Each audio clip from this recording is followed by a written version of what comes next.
So, green card అంటే చాలా మందికి ఐడియా ఉండదు ఏంటి అనేది. బట్ సెటిల్ అవ్వడానికి అదొక మనకి వే అనేది తెలుసు. అవును. అసల గ్రీన్ కార్డ్ అంటే ఏంటి? ఆ గ్రీన్ కార్డ్ రావడానికి మనకి ఎంత టైం పడుతుంది? బట్ మీకు స్టేబుల్ స్టేటస్ ఉంటే, గ్రీన్ కార్డ్ ఉంటే, మీరు గ్రీన్ కార్డ్ నుంచి సిటిజన్‌షిప్ అప్లై చేసుకునే అవకాశం ఉంటది.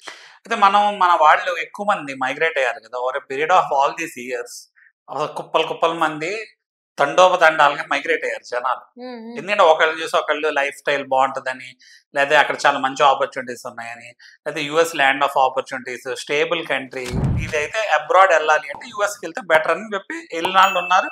ఎళ్ళే వాళ్ళు కూడా ఉన్నారు. హ్మ్.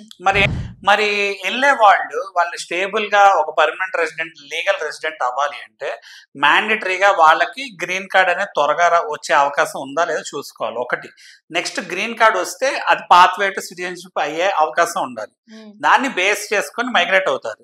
సరే మరి ఈబీ5 వీసా ఎందుకు అసలు ప్లేలోకి వచ్చింది అని మనం చూసుకుంటే, పాపులేషన్ ఎప్పుడైతే ఇంతమంది ఎళ్లి అక్యుములేట్ అయ్యారో ప్రతి కంట్రీకి గ్రీన్ కార్డ్స్ ఇయర్‌లీ ఇష్యూ చేసే దగ్గర ఒక పర్టిక్యులర్ లిమిట్ ఉంటది. ఒక క్యాప్ ఉంటది.